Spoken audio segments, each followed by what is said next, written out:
Select ஆகுது.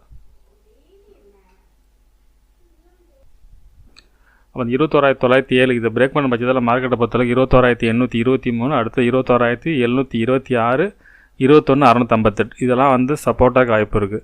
ஆனால் மார்க்கெட்டை பொறுத்தளவுக்கு இந்த ரேஞ்சிலேருந்து மார்க்கெட் மேல் நோக்கி இப்போ வாய்ப்பாக இருக்கும். அதே போல் மேல் சைடு பார்த்தோம்னா இந்த ரேஞ்சு தாண்ட வாய்ப்பு கம்மி. இந்த ரேஞ்சுக்குள்ளே தான் மார்க்கெட் நாளைக்கு ஒரு ரேஞ்ச் தான் இருக்கும், ஆனால் பெரிய மூமெண்ட்ஸாக இருக்கும். ரேஞ்சு பெரிய ரேஞ்ச் ஆக்சுவலாக. இந்த எல்லோ ஜோன் அதாவது மார்க்கெட்டை பொறுத்தளவுக்கு 21,180 இந்த ரேஞ்சுக்கும் 21,950 இந்த ரேஞ்சுக்குள்ளே தான் மார்க்கெட்டை பொறுத்தளவுக்கு நாளைய மார்க்கெட் பெரும்பாலும் இதில் தான் இருக்க வாய்ப்பாக இருக்கும். இந்த மாதிரி தான் இருக்கும். இதுக்குள்ளே அப்படியே மூமெண்ட்ஸ் இருக்க தான் வாய்ப்பு. இந்த எல்லோ ஜோனை பிரேக் பண்ணால் மேலே நோக்கி இப்போ வாய்ப்பு இருக்கும், கீழே எல்லோ பிரேக் பண்ணால் கீழே வரது வாய்ப்பு இருக்கும். அப்படி இல்லாத பட்சத்தில் மார்க்கெட்டு இந்த ரேஞ்சுக்குள்ளே சைடுவேஸ் தான் இருந்தாலும் ரேஞ்சுக்கு சைடுவேஸ்னாலும் கிட்டத்தட்ட பார்த்தீங்கன்னா 950 to 1050 கிட்டத்தட்ட 200 பாயிண்ட் இதுக்குள்ளே மூவ் ஆகிறது வாய்ப்பு இருக்கும். ஓகே, கிளியராக சொல்லப்போனால் இந்த